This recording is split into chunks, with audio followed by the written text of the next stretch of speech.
3, 2, 1, go! Assalamualaikum warahmatullahi wabarakatuh. Perkenalkan, nama saya Muhammad Zaki Firos, perwakilan dari kelas 7H1.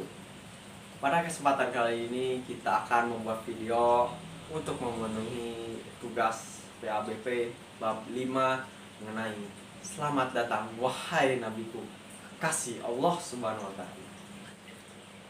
Dan tak lupa kami ucapkan terima kasih kepada Bu Eti Saidah karena telah memberikan tugas yang membuat kami lebih tertantang untuk lebih kreatif lagi. Oke, videonya sebagai berikut. Selamat datang wahai nabiku, kasih Allah Subhanahu wa Ta'ala. Nabi Muhammad lahir pada tanggal 12 Rabiul Awal yang bertepatan pada tanggal 20 April 571 Masehi. Ayahnya Nabi Muhammad yaitu Abdullah bin Abdul Muthalib wafat pada Nabi Muhammad berusia 6 bulan di dalam kandungan. Pada saat Nabi Muhammad bayi, ia diasuh oleh Halimah Sa'diyah hingga berusia 5 tahun. Saat Nabi Muhammad memasuki umur 6 tahun, ibunya wafat dan ia pun diasuh oleh kakeknya Abdul Muthalib. Sayangnya, Nabi Muhammad SAW diasuh hanya 2 tahun.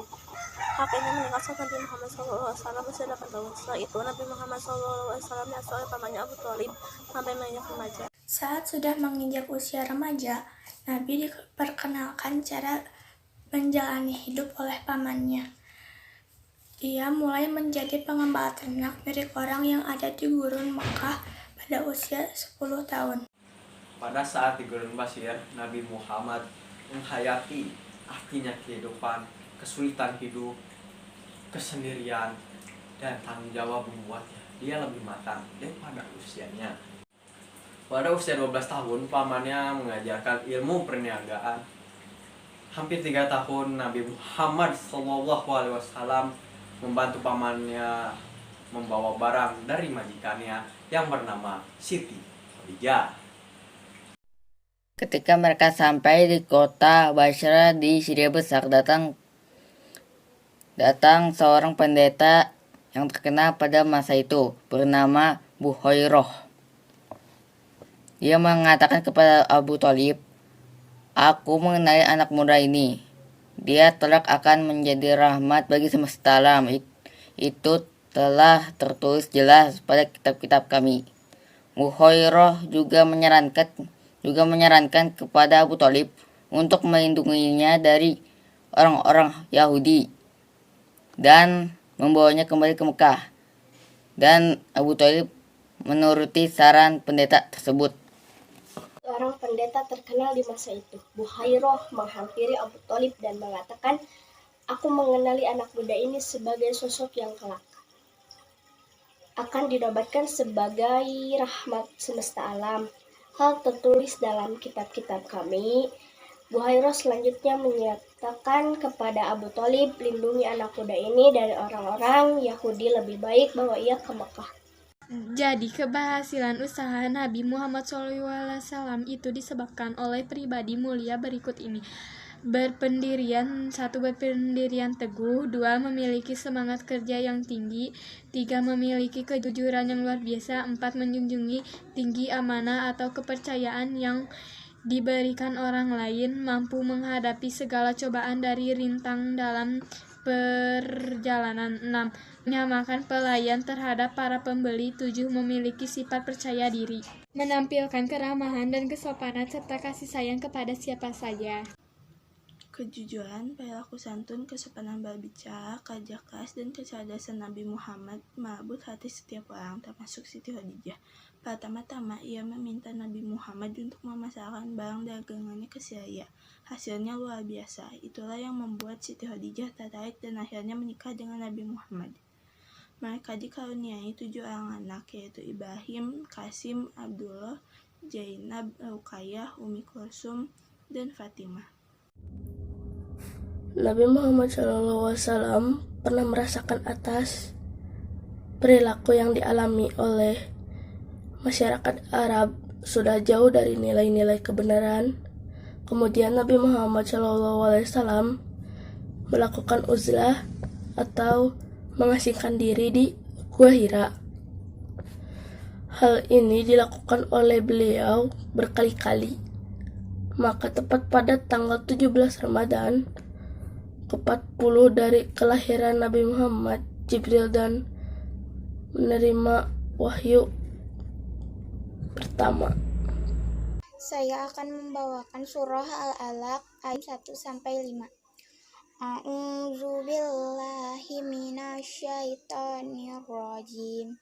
Bismillahirrahmanirrahim. Iqra bismi rabbikal ladzi khalaq. Khalaqal insana min 'alaq. Iqra wa rabbikal akram. Allazi 'allama bil qalam. 'Allamal insana ma lam ya'lam. Artinya, bacalah dengan menyebut nama Tuhanmu yang menciptakanmu. Dia telah menciptakan manusia dari segumpal darah. Bacalah, dan Tuhanmu lah yang maha mulia, yang mengajar manusia dengan perantara kalam. Dia mengajar kepada manusia apa yang tidak diketahuinya. Quran Surah Al-Alaq 96 1-5. Setelah wahyu pertama ini, Jibril tidak muncul lagi untuk beberapa lama. Sementara Nabi Muhammad SAW terus menantikan wahyu berikutnya dan selalu datang ke Gua Hira. Dalam keadaan itu menantilah turun wahyu kedua. Jadi saat Nabi turun wahyu yang kedua, Nabi mulai berdakwah secara sembunyi-sembunyi dan mengajak orang-orang yang terdekat dengannya. Tujuannya agar mereka lebih dulu mengetahui seruannya dan mengikutinya. Tempat yang beliau pilih adalah rumah Al-Arqam bin Abil. Orang-orang yang pertama kali memeluk agama Islam atau yang dikenal As-Sabiqun Al-Awwalun, mereka adalah Siti Khadijah, Abu Bakar, Ali bin Abi Thalib, Zaid bin Harisah, dan Ummu Aiman. Selain yang tersebut di atas, berkat Siti Khadijah dan Abu Bakar As-Siddiq, dari hari ke hari orang-orang yang beriman semakin bertambah kepada seruan beliau, maupun baik pria maupun wanita. Sahabat pria Nabi Muhammad SAW yang segera beriman diantaranya adalah Utsman bin Affan, Zubair bin Awam, Abdurrahman bin Auf, Ammar bin Yasir. Yasir adalah bapaknya Ammar, Sa'id bin Zaid, Amir bin Abdullah, Utsman bin Madlun, Qudamah bin Madlun, Abdullah bin Madlun, Khalid bin Sabab, Sa'ad bin Abi Waqqas, Tolhah bin Ubaidah, Arqam bin Abil Arqam, Ja'far bin Abi Thalib, Khobab bin Al-Ard, Bilal bin Robah, Abi Zorim Al-Ghafari, Abu Salamah, Imran bin Hashim. Hashim adalah bapaknya Imran, Amir bin Said, dan Ubaidah bin Al-Haris. Sementara itu, yang wanitanya ada 7. Yang pertama, Sofiyah binti Abdul Muthalib. Yang kedua, Lubabah Ummul Fadhal binti Haris. Yang ketiga, Ummu Salamah. Yang keempat, Asma binti Abu Bakar. Yang kelima, Asma binti Amis. Yang keenam, Ratimah binti Khattab. Yang ketujuh, Sumiyah.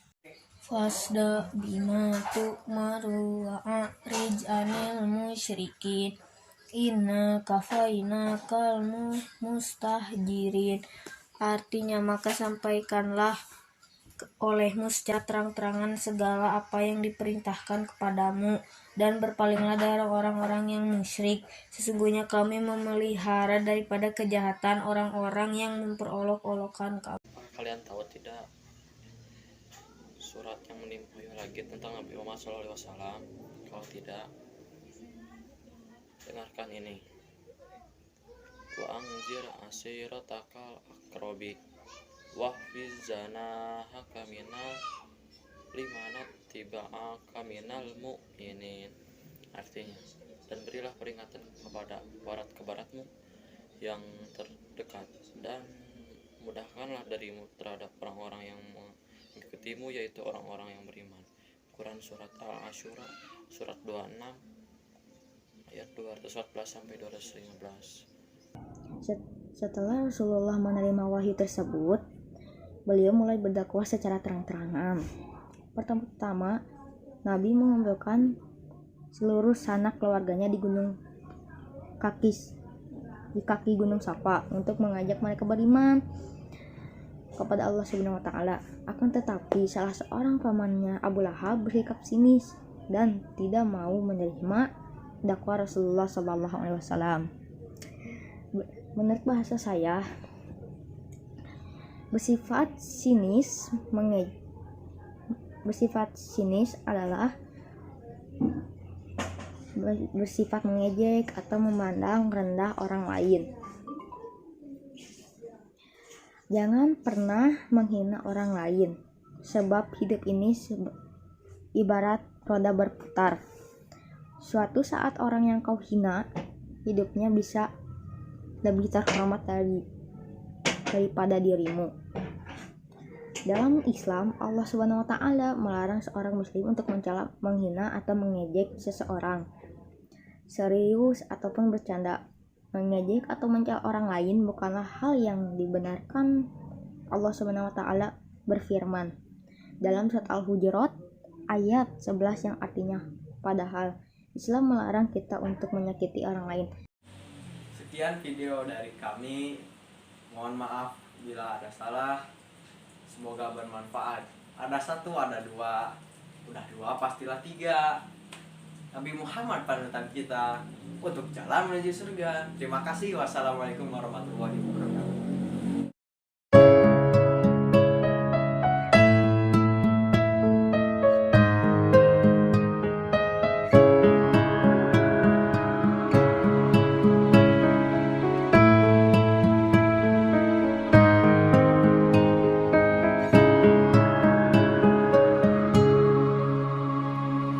والنجم